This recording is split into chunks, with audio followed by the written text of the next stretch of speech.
namanya kalau kata orang Madura cakang, aktif, giat, mempeng, sergap.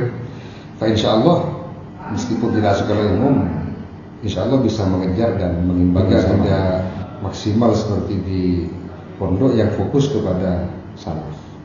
Minusnya di situ. Assalamualaikum warahmatullahi wabarakatuh. Malam hari ini kita kembali lagi di podcast Linda Sampang. Sekarang kita sudah kedatangan tamu. Beliau adalah Lora Ahmad Zaini. Pada malam hari ini kita akan membahas terkait topik dualisme pendidikan, baik di pesantren atau di luar pesantren. Mungkin sedikit saya ceritakan tentang profil beliau. Beliau adalah alumnus dari Pondok Pesantren Lirboyo. Beliau masuk ke Pondok Pesantren pada tahun 97. Pada tahun 97 dan tamat pada tahun 2011. 2011 betul. Tamat 2011. Beliau saat ini sebagai khadim Pondok Pesantren Karangsurin. Beliau juga saat ini menjabat sebagai Sekretaris RMI Jawa Timur. Wakil Sekretaris RMI Jawa Timur. PW RMI Jawa Timur. Betul. Baik. Mungkin karena pada malam hari ini kita akan membahas tentang tema dualisme pendidikan. Baik. Boleh diceritakan sedikit, Gus, apa itu sebenarnya dualisme pendidikan? Dikotomi dualisme pendidikan itu ada di beberapa lembaga pendidikan termasuk pondok pesantren. Ada yang fokus di salaf, ada yang fokus di dualisme pendidikan seperti itu. Ada yang lebih ke formal, ada yang tengah-tengah, ada yang salaf seperti itu. Dualisme pendidikan itu di mana pondok pesantren menggabungkan dua pendidikan yang bisa dikerucutkan menjadi yang pertama pendidikan salaf, madrasah, yang kedua pendidikan formal atau umum. Boleh diceritakan juga, Gus, di Pondok Pesantren Lirboyo itu kan adalah lembaga pondok pesantren yang memang murni salaf. Iya. Dalam arti di sana tidak diajarkan tentang pendidikan formal. Kalau menurut pandangan Anda sendiri itu, Gus, kenapa kok memilih dualisme pendidikan? Yang pertama saya sendiri meneruskan dari orang tua. Yang kedua melihat dari kebutuhan para santri tentang sama-sama agar supaya sama-sama mengetahui dan menguasai ilmu agama dan juga ilmu umum seperti itu. Kami termotivasi dari makalah Sayyidina Ali yang mengatakan al-ilmu auladakum fa innakum ya'isu fi zamanihim ghairu zamanikum. Fa innahum saya'isu fi zamanihim ghairu zamanikum fa innahum khalaqa li zamanihim wa nahnu khalaqna li zamanina.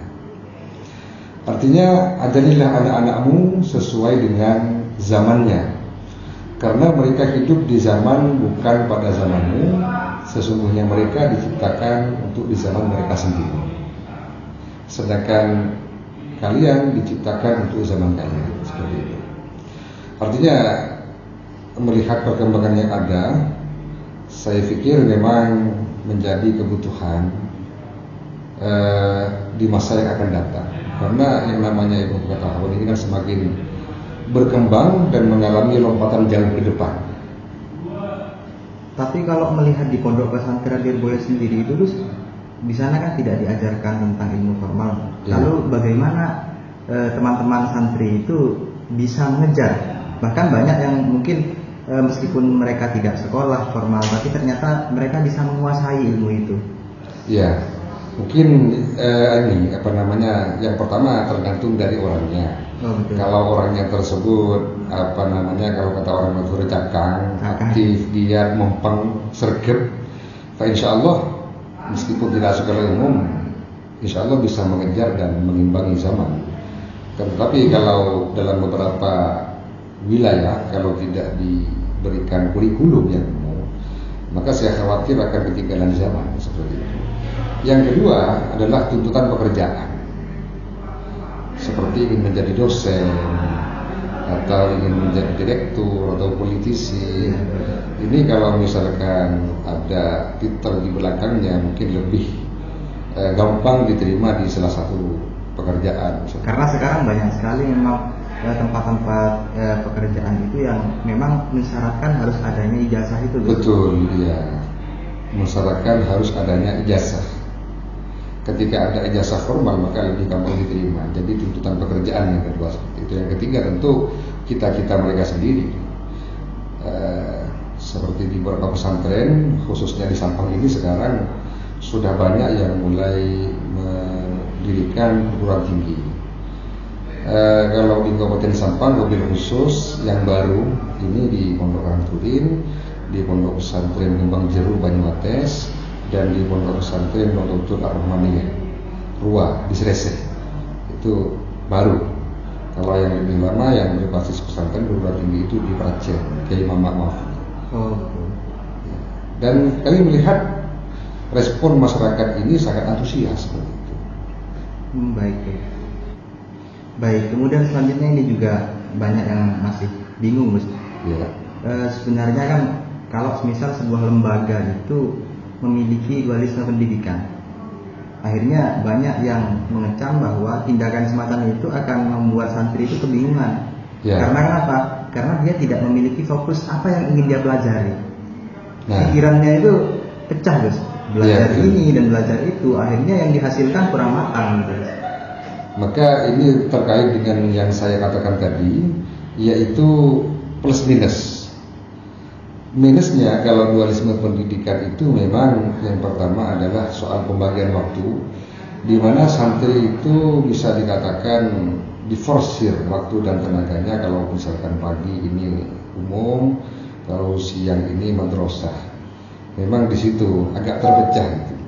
Jadi bagaimana sekiranya pengurus di pondok pesantren ini mengelola sedemikian rupa agar supaya sama-sama didapat. Insya Allah kalau penanganannya tepat bisa lebih fokus seperti itu. Namun ya tidak bisa seperti di Ponpes Lirboyo yang lebih fokus ke salapnya. Memang di situ kekurangannya. Misalkan dalam memahami kurikulum kitab-kitab ini banyak yang tidak sampai target seperti itu. Yang kedua mengenai masalah hafalan, ini juga tidak maksimal seperti di pondok yang fokus kepada salaf. Minusnya di situ.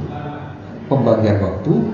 Yang kedua tidak fokusnya santri terhadap materi pelajaran. Sebab dikejar waktunya kurang gitu. Kenapa kalau di Indonesia ini masih banyak pendidikan yang pesantren khususnya yang dualisme pendidikan ini tidak lepas dari historis sejarah. Baik. Secara historis mulai dari zaman Belanda, ini Belanda memang memberikan dikotomi terhadap pendidikan, yaitu pemisahan kelas antara kaum priai dengan kaum pribumi. Begitu. Kaum pejabat dan orang-orang kaya diberikan sekolah khusus oleh Belanda. Yang kedua, pribumi juga diberikan sekolah dan kebanyakan tidak ada sekolahnya, cuma dalam skala yang kecil, Yang kedua tidak begitu sampai kelas yang tinggi. Sejak saat itu ada dikotomi pendidikan sejak zaman kolonial Hindia Belanda sampai pada zamannya Jepang. Hal itu terus bertahan sampai saat ini. Ya itu kan dilakukan oleh para koloni ya Gus ya. Iya. Harusnya kan image-nya itu kan negatif ya. Kenapa kita sebagai warga pribumi Indonesia itu tidak mau merubah sistem itu Gus? Padahal sistem itu kan adalah sistem yang dibuat oleh mereka para koloni. Sebab melihat kebutuhan. Memang itu sistem yang bagus begitu ya Gus ya? Saya pikir iya sistem yang bagus. Yang penting kalau bagi saya sendiri ini bagaimanapun meskipun ada dualisme pendidikan tetap lebih mengutamakan ilmu madrasahnya, ilmu salafnya. Sebab ilmu madrasah salaf itu tidak hanya dipakai di dunia, tapi dunia sampai ke akhirat. Kalau ilmu umumnya lebih kepada keperluan kebutuhan yang ada di dunia. Kita perlu mengasah dan mendalami Iptek, ilmu pengetahuan dan teknologi, juga